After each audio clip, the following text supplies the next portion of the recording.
And Carlos, I think you can tell people, typically judges don't like to hear PI cases. They typically don't want those cases. It's rare that a judge will take that case on, an injunction case. Yes, it is. It is rare because the standard is high. Very high standard. So even though I was representing myself in federal court against 3 Harvard lawyers, a judge took it on, and I got the chance to present in front of the judge. And what ended up occurring on the morning of October 30th, 2020, which is a historic day, is we uncovered that the government has special VIP portal communications to a social media company like Twitter. This had never been discussed before. No one knew about it. Our lawsuit figured this out. In fact, after we discovered this, we told Tucker Carlson about this. He did nothing. He concealed it, just like he didn't want to talk about Hunter Biden stuff, really. Okay? In fact, the New York Post was suspended using that same infrastructure for talking about the Hunter Biden story, if you remember. So what is that infrastructure? And I want to walk through everyone to recognize that the most historic lawsuit in the century took place in Massachusetts, and not one mainstream guy covered it. Not one of these internet grifters covered it. And you have to take note of this. We had to do this on our own,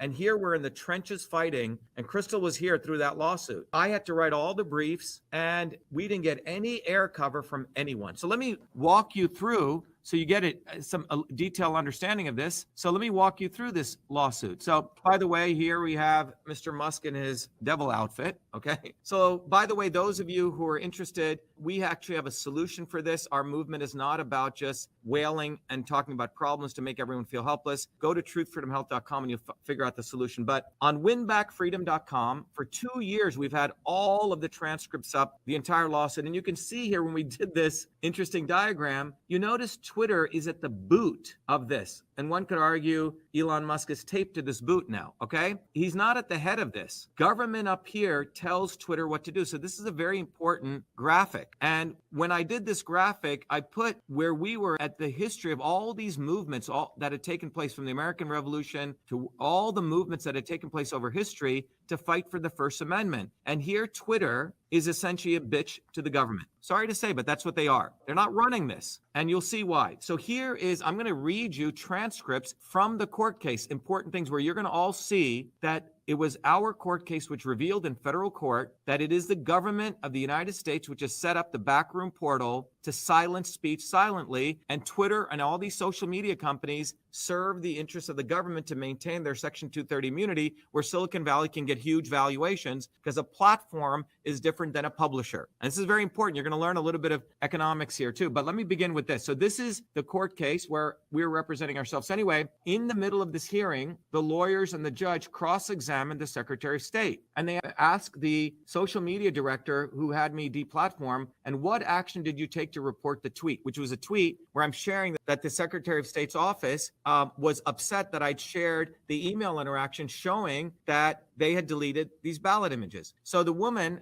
which is the answer here, says, I logged into the election division Twitter account, which means they use the official Twitter account, and accessed the web form and reported the tweet to Twitter. And the lawyer says, and when you say you reported the tweet to Twitter, for those of us who haven't seen the web form and don't know what it looks like, could you describe for us what sort of information you had to enter in order to effectuate that report? She says, I had to report my name, email address, and a brief description of the reason that I was reporting it and a link to the tweet itself. Okay. Then the judge says, you said you use a Department of Elections Twitter account. Is that right? And she says, yes. Then the judge says, I may not be using the right term here. How does somebody know? Would somebody know that the communication came from the Secretary of State's Division Elections by reading the tweet, by reading something that came from the account? And the witness says yes. And the judge asked her, how would you know that? The witness, social media director, says, well, it identifies it is from the Massachusetts Election Division. Again, Twitter knew. The reason he was bringing this up is the judge wanted to make it clear it was a government contacting Twitter, not just a private citizen. And she goes, and we also have been onboarded, and we, the government, has been onboarded by Twitter to be considered a Twitter partner for reporting this type of information. Let me repeat again. The government has been onboarded by Twitter. Onboarding means it's a special circumstance. It's not like you and I can report a tweet. They get onboarded as a Twitter partner. And the court says, what's a Twitter partner? The witness says,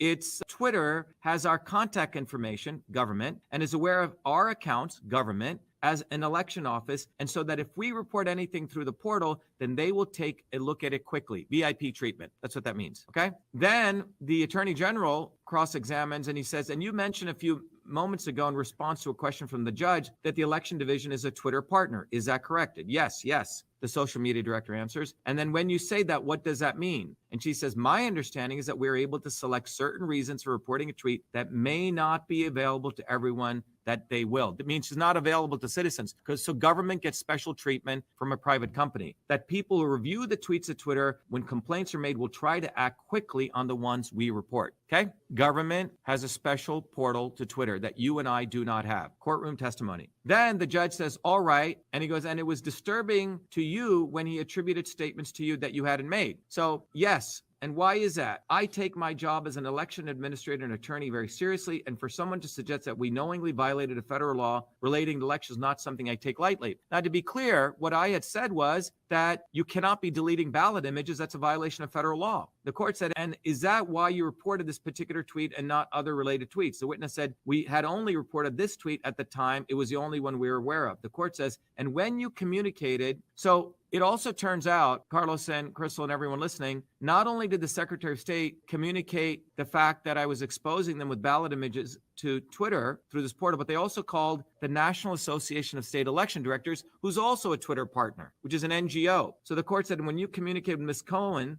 the executive director of the National Association, was it your hope that the National Association would also report the matter? The witness, the counsel at the election office says, yes, she is the National Association of State Election Directors, is also a Twitter partner, which means they also have the portal access. And they often coordinate communication between social media companies and state election directors generally. Then the court said, and was it your hope that a report from the National Association as well as from your office would increase the likelihood that Twitter would either delete the tweet or label it inaccurate? And the witness, Secretary of State's office, says, I think the goal was generally to ensure the misinformation wasn't being spread. So whatever actions that we could do to make sure that the tweet was labeled as inaccurate or taken down, we were willing to pursue. The court said, but did you think you had filed a report? Did you want to do everything possible to try to ensure that Twitter would take it seriously and either remove the tweet or label it? Yes. And were you pleased when they deleted the tweet? The witness, I believe I saw that it had been removed. I was relieved. I was relieved. So let's just unpack what happened here is that I was sharing with the public on my Twitter account that the government had deleted ballot images and they didn't give me the federal law requirement. They're saying they have every right to do that. According to law, ballot images also have to be preserved for 22 months. They didn't like me exposing them. They used their portal, which they have, which they're admitting no one else has. It's special access privileges. They reported it and they were relieved that I was taken out. All right. So let me go back. I was also suspended at that time in the middle of my campaign. Then he says, then you can't, if you're suspended, is it your position you're not permitted to send any tweet? I said, yes, any tweets at all. So you couldn't tweet, quote, I'm really disappointed the Patriots lost last weekend. I said anything. And I said, there are only 39 days left in the election. And I use Twitter as my main medium. I have 250,000 followers. My prospective voters are on it. People from Massachusetts watch my tweets. So this has been very, very hampering. And I've been tweeting for 10 years. I built my audience very carefully. All right. But today you're suspended. So, and I said, yes. Okay. So you are. So he asks them, why didn't you just tweet back at Dr. Shiva? Why didn't you just counter a tweet with a tweet? Why did you take this harsh action? He goes, and did you tweet out that Dr. Shiva is wrong? Why didn't you just say I'm lying if you didn't agree with me? The Secretary of State is in compliance with federal law. We maintain all the paper ballots. By the way, I didn't say paper ballots. I was talking about the images. We did not tweet that. No. Why not? I don't know. Hadn't occurred to us. It hadn't occurred to them that they should respond to a federal U.S. Senate candidate with a tweet that they should use their special portal to deplatform me. We did respond to multiple emails and telephone inquiries about it. And then this is what the judge says. He goes, but there are certain governments when you're in the area involving, there's a case law, in effect, speech can become government action. And this really goes to it. And he goes, and we're in a world, I'm sitting under the portrait of Louis Brandeis, one of the big constitutional attorneys and judges. He goes, the seminal views of Holmes and Brandeis were the bedrock principle of the First Amendment, at least used to be. The answer to bad speech is better speech. And it's striking to me, and I'll have to think, although I don't have much time to think about that Ms. Tasnari said it never occurred to me to just tweet out that Dr. Shiva is saying false. Anyway, he ends by saying that he finds our testimony credible and more than likely, Carlos, that we would win the full lawsuit. And based on this, he issues the TRO. He says he demands that the defendant Secretary of State stop contacting Twitter, that the National Association stop contacting Twitter. It's a big victory. And he says that the defendant believes that any tweet or communication by plaintiff is false or misleading. He may do so in a tweet, that they should stop contacting Twitter. Everyone get it? Carlos? So it Yeah. was a big victory. And judges do not like to give those preliminary injunction orders. And the only reason they give it is knowing if you're going to win the big lawsuit itself. Absolutely. Okay. By the way, all of this I shared with Tucker Carlson, who I've communicated with before. Nothing, nada from Tucker. When he could have used his big megaphone at Fox, this is way before the elections, supported us. I could have stopped all of this. Meanwhile, he was on Fox saying, oh, I think we should go light on Hunter. If you remember, that's what he was saying. And you got to understand, Tucker Carlson is friends with Hunter Biden. Okay. So all you Republicans out there, don't think this is a Republican versus Democrat. It is a Republicans who were involved in working against me in Massachusetts. And you have to understand, as I'm going to reveal shortly, this entire portal, the CISA infrastructure was created by Donald J. Trump. So again, the reason we're doing this broadcast today is we don't want people to get bamboozled. Oh my God, Elon Musk is fighting for Democrats against Biden. Biden bad, Trump good, Elon good, Biden bad. Bullshit. You're going to see that.